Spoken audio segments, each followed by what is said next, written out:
Welcome to the Regulation Podcast from the Institute of Regulation. My name is Martial Bou, Chair of the Institute and a regulator myself.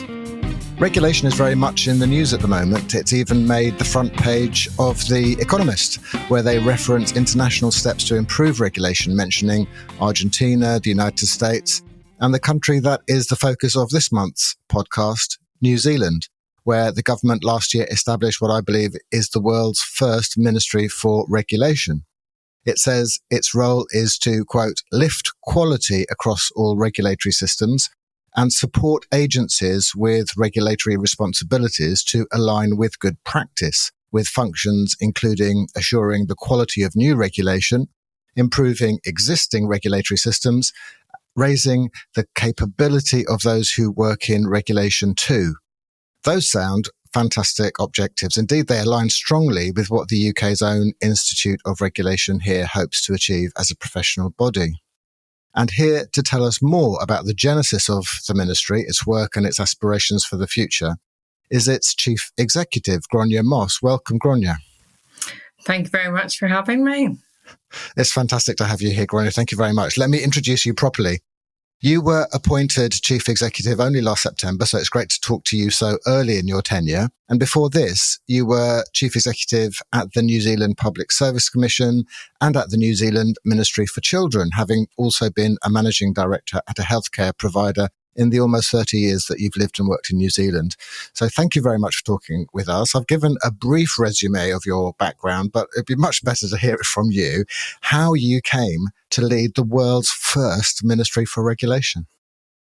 Well, look, I think it's always, twisty-turny journey, but we had a general election back in 2023, actually. The new government came in, and one of the big objectives that the Minister for Regulation had, Minister David Seymour, was a real passion, actually. He's got a real passion for good, appropriate, right-sized regulation. It's been a passion for his for a very long time. Some time ago, the New Zealand government did have a Minister for Regulatory Reform, but there's never been a Minister for Regulation per se. And there also, as you have outlined, never been a Ministry for Regulation. So when Minister Seymour became part of the new government, it was agreed that they would set up a Ministry for Regulation. And what the minister would talk about is, look, government has a number of levers. It can tax people, it can spend money, it can create legislation, it can represent New Zealand's interests abroad, and the other piece is it can regulate. The issue we have is that very often there's a lot of institutions that support those other activities, but there isn't and hasn't been the focus on good regulatory practice across a number of jurisdictions. So the ministry was created on the 1st of March. I was fortunate. I was an experienced chief executive in the public sector. I'd already set up another agency for the government previously. So I was really excited about the opportunity to set up a new ministry. I'm very passionate about regulation. I believe it's one of the great things that is overlooked. I mean, it's all around us. Doing it well is incredibly important to everybody's everyday life. So I applied for the establishment role, was successful in achieving that, set up the ministry, and then was successful in the permanent appointment.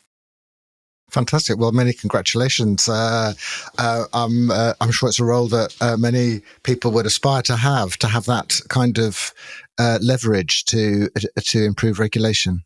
So, New Zealand has a really strong history of good public administration.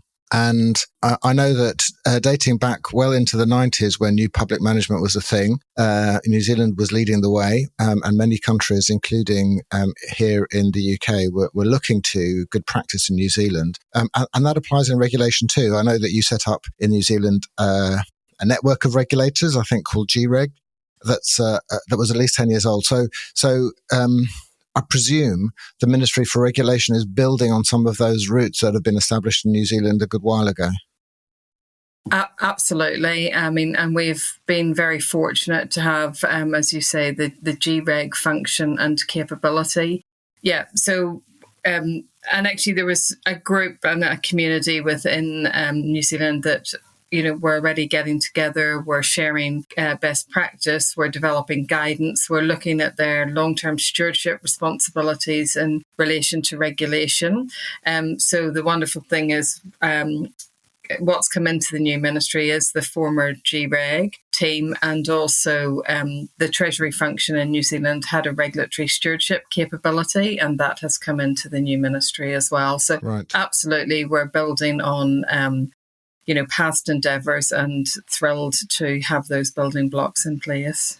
And you mentioned there the Treasury functions coming in as well, which is interesting, and how the minister talked about regulation being one of the key tools of effective government.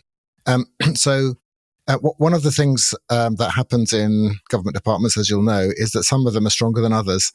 And new ministries might be set up, but actually the strings are pulled elsewhere. But in your case, do you think that the Ministry for Regulation has the authority to be able to drive through the changes that you're hoping to do? I think we're set up, and I think we're starting to deliver. So we were created on the 1st of March.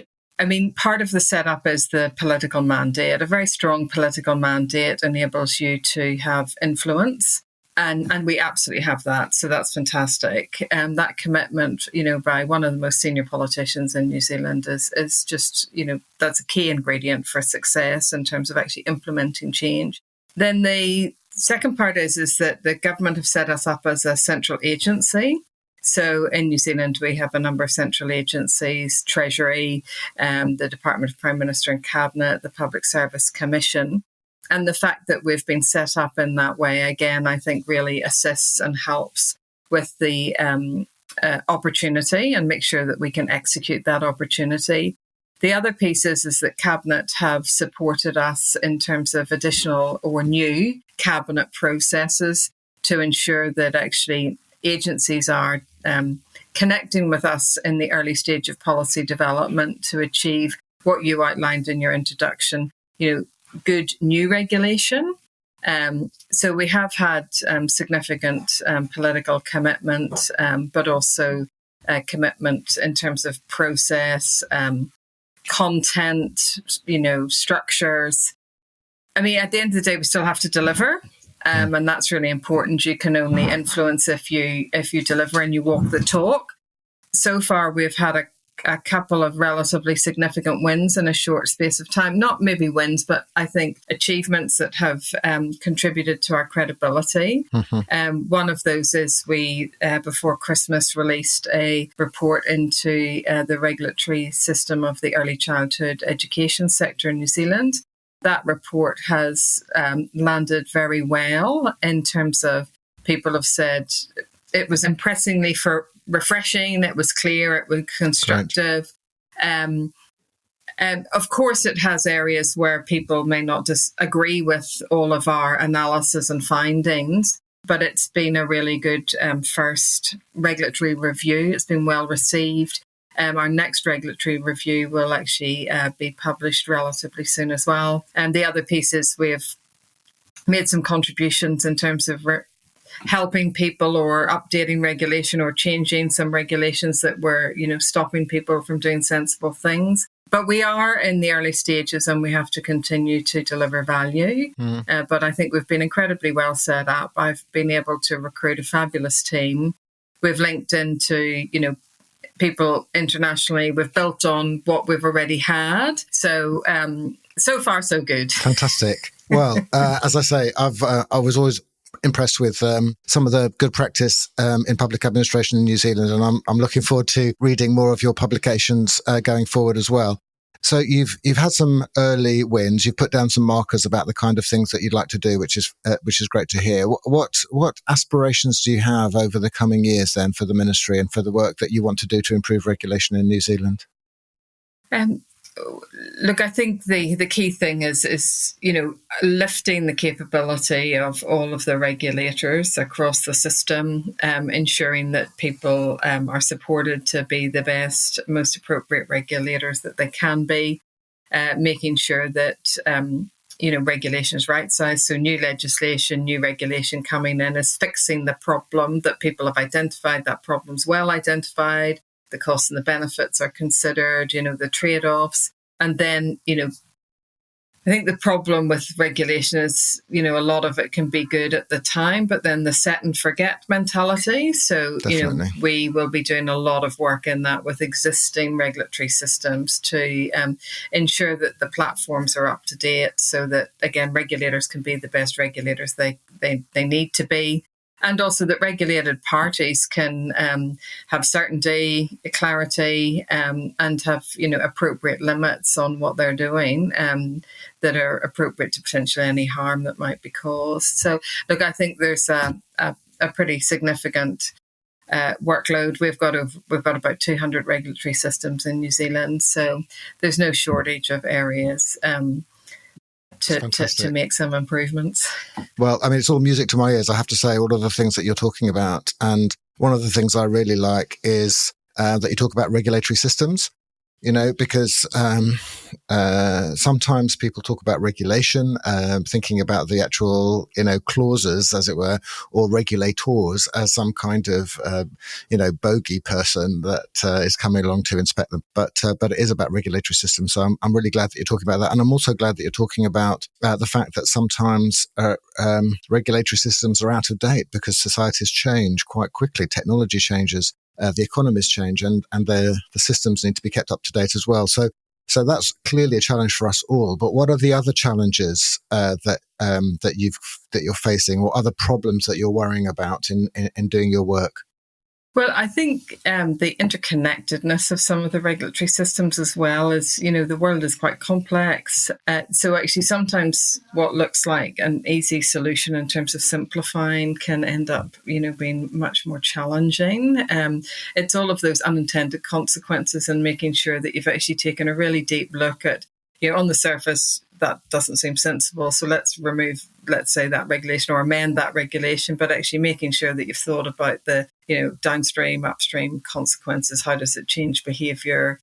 Was there something else that actually at the time they were thinking of, but you've missed that? So I think the complexity of the landscape that we all live and work in, the fast-moving nature of it. I think the other piece is in New Zealand, we have a political term of 3 years, so it's making sure that you can deliver some changes, but at the end of the day, the 3-year term's quite short. And sometimes, some regulatory systems are more complex and will require a kind of longer run work. So look, I think those are, they're all challenges. They're all also opportunities in terms of trying to do things well and pick the right thing at the right time. Yeah.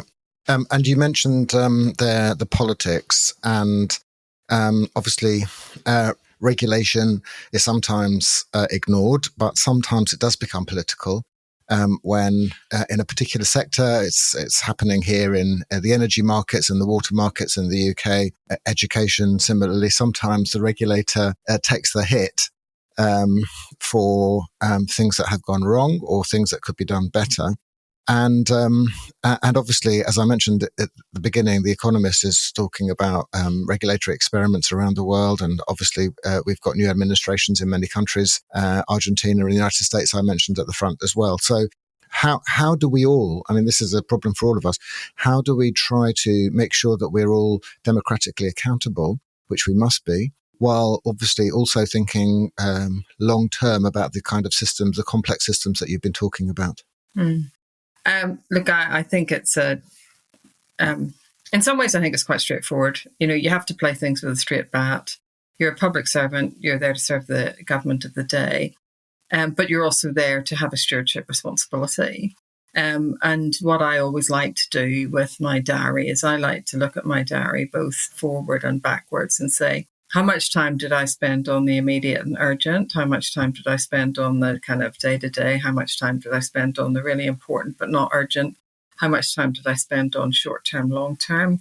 And I find that a really good discipline because I think it's our responsibility as public servants to maintain our stewardship responsibilities and ensure that we're providing advice on stewardship. And if we don't carve that out, then I think we will not get the balance right. I think it is a democracy, and I'm very passionate about democracy, very passionate about the transparency that's required to support democracy. And I think actually transparency about regulation is another pillar that helps support democracy, because it is a decision that often governments are making. And, the people that they voted for should know that. So, we're here to serve the government of the day, but we're also here to provide free and frank advice. And to be honest, that's one of the things I love about my job, because I love that intellectual debate. I like that challenge. I genuinely believe that by having that debate, you get to a far better outcome. And I have, I've grown to love that part of my job. Actually, I love a good debate. Fantastic. Well, there's no shortage of debate working in regulation and in politics, obviously, as well. So that's really good to know. So how would you describe then the state of regulation in New Zealand at the moment? Because I'm a fan. I have to confess I've never been to New Zealand, but just reading about what you've been doing over the decades, it does seem to me that you're a leading exponent of good regulation. But how does it look from your point of view? Mm-hmm. Look, I think we've got elements that are great, but it's a very mixed bag. And I think we've got elements that are very poor. New Zealand has kind of slipped in the OECD rankings. We are not nearly as competitive as we have been. Our productivity is low. Regulation is not the only contributor to that, but it is a contributor. So, a mixed bag. And I think consistency of good practice, consistency of high quality regulation, consistent practice in terms of how regulations are enforced, reviewed, relationships between regulators and regulated parties, actually will be one of the things I think would be a marker of success for the agency if we see a more consistent application of good practice across all of those 200 regulatory systems. That will make a significant difference. So, great that, people like yourself are looking at it and thinking, hey, there's some good stuff there. There is some good stuff, but there's a lot of room for upward improvement. And that's one of the reasons why the minister has, created, and the government has created a new ministry. Because if you don't give something focus, if it's just a byproduct of something else, then, you don't have the discipline and the attention to detail that's needed. Yeah. Well, the consistency I think is really important as well. And here in the UK, one of the reasons we created an Institute of Regulation a few years ago was to encourage exactly that, so that regulators who are working in health or financial services or civil aviation or whatever can also learn from each other and share good practice, because there's so much of it around that otherwise people might not find out about. So it would again be very interesting to see your publications and how they can translate across to the UK. Yeah. Because I'm sure there's a lot of learning that we can share. Absolutely. I'm always a great believer. If it's been done well somewhere else, take it and build on it. Steal with pride, exactly. I think used to be the phrase. Well, we're all trying to do very, very similar things, and indeed one of the challenges I think for us all in a global world is to design and implement regulatory systems that can cope beyond a national jurisdiction. Because whether it's the oceans, where I know you've got strong regulatory systems in place, or financial services, trade, the internet, I mean, these are all cross-national boundaries. So have you applied some thought yet to thinking beyond New Zealand and how regulatory systems can operate across the world? Yeah, look, we definitely have. And I think, for example, was just today in a conversation about, financial markets and how we need to be really careful that regulators take a view that has an international and global lens as well as a domestic lens. There's no point us creating a regulation in New Zealand that then wipes out somebody's ability to do something overseas or doesn't support your export market. I mean, New Zealand is a country of export. We are particularly in kind of primary products. So we have, we're small, we're far away. We need to be externally focused, and our regulation and the practice of our regulators needs to be up and out. I think it's probably an area we need to develop a little bit more, because it can be quite easy to become, focused inwardly on what appear to be domestic challenges. Again, make changes that potentially, the media are calling for, interest groups are calling for, politicians are calling for, but actually, what are the global consequences of that? It's really important for New Zealand. I mean, I would say we don't have a very good record at the moment for foreign direct investment. Part of that is due to some of our regulatory settings. So it is really important to continue to really look up and out. And that's another focus that the current government has too. Yeah, that's interesting. And so what I'm hearing there is that you're thinking about international issues, obviously rightly, in the context of New Zealand and how it can improve the economy and society in New Zealand, but mindful of the global context that your businesses and citizens are working within. Yep. And even living within and enjoying within. I mean, we don't want to put some sort of restriction on or a different rule or regulation around, that stops people, going on holiday and spending their money or having extra charges or whatever, So it is fascinating when you get into looking at it globally. The other piece that we're very keen to do is look at, there is some level of harmonisation, and obviously our closest economic trading partner is Australia.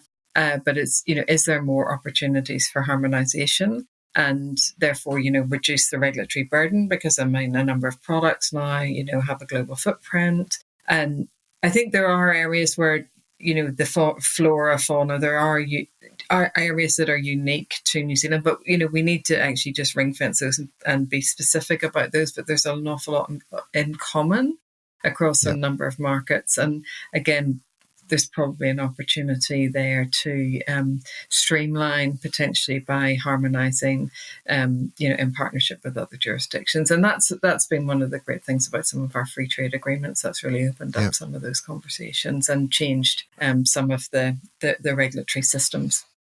Fantastic. And another frontier, I would say, for regulation is on the tech side, specifically the use of data and potentially the new tools of AI to help regulators understand the systems that they're overseeing and work out how best to intervene with the limited resources that all regulators will have. So in New Zealand, how are you thinking about the use of tech, big data, AI, and all of those tools to help regulators to do their jobs? So I suppose the first thing that we always try to say is, look, no tool is going to make up for poor regulatory design, implementation or enforcement, or poor decision making. So, the tool will only support you in so much as you've done you're asking it the right questions, you're thinking about the right things, you've defined the problem that you want the regulation to solve. So, we're always really conscious if you're talking about using technology to solve a problem or, make something easier in the regulatory world, is actually go back to basics, make sure you've got the right design, the right implementation, the right, problem definition. Look at your enforcement regime, look at the tools that you're using. So, technology and innovation, I think, absolutely can be used and will be amazing in enhancing regulatory capacity, but they won't replace it. And if you don't have some of those core things, then you could actually make bad even worse, as opposed to make good even better. And the other piece for me is accountability, I think, is at the core of and at the heart of good regulation. So there's an inherent risk, I think, with some of the technology that people shift the accountability to the technology, and it was the technology's fault. Again, look, data, I'm a big data fan. Do you know what I mean? Huge data fan, but sometimes you don't know what the data's telling you. And that's where, you really need to apply, those kind of basic fundamental approaches that we already know work in terms of good regulation to the use of technology. Right, that's great because, as you say, there are lots of people who do see these modern tools as a solution. But what you're saying, and I think rightly, is that you've got to have good regulatory practice in place first. You've got to be able to design the right system and use your judgment. I think that the word judgment is a key one in regulation, where you're having to assess whether there is compliance or not, and intervene appropriately, and use the right tools for the job. I think that includes data as well. That's what you're saying, isn't it? Yeah, and I think for me, one of the biggest areas that we have come across in our early work, and it is early work, is actually people think the regulation is solving the problem that it was never designed to solve. So actually that problem definition is key. And then the other piece that we've found that keeps coming up as a theme is actually the application of the regulation and the regulator behaviour. And AI won't solve either of those in totality. It may help contribute to some thinking, but it won't solve either of those. Not quite yet. We don't know where AI will go. Maybe AI will become a brilliant definer of the problem.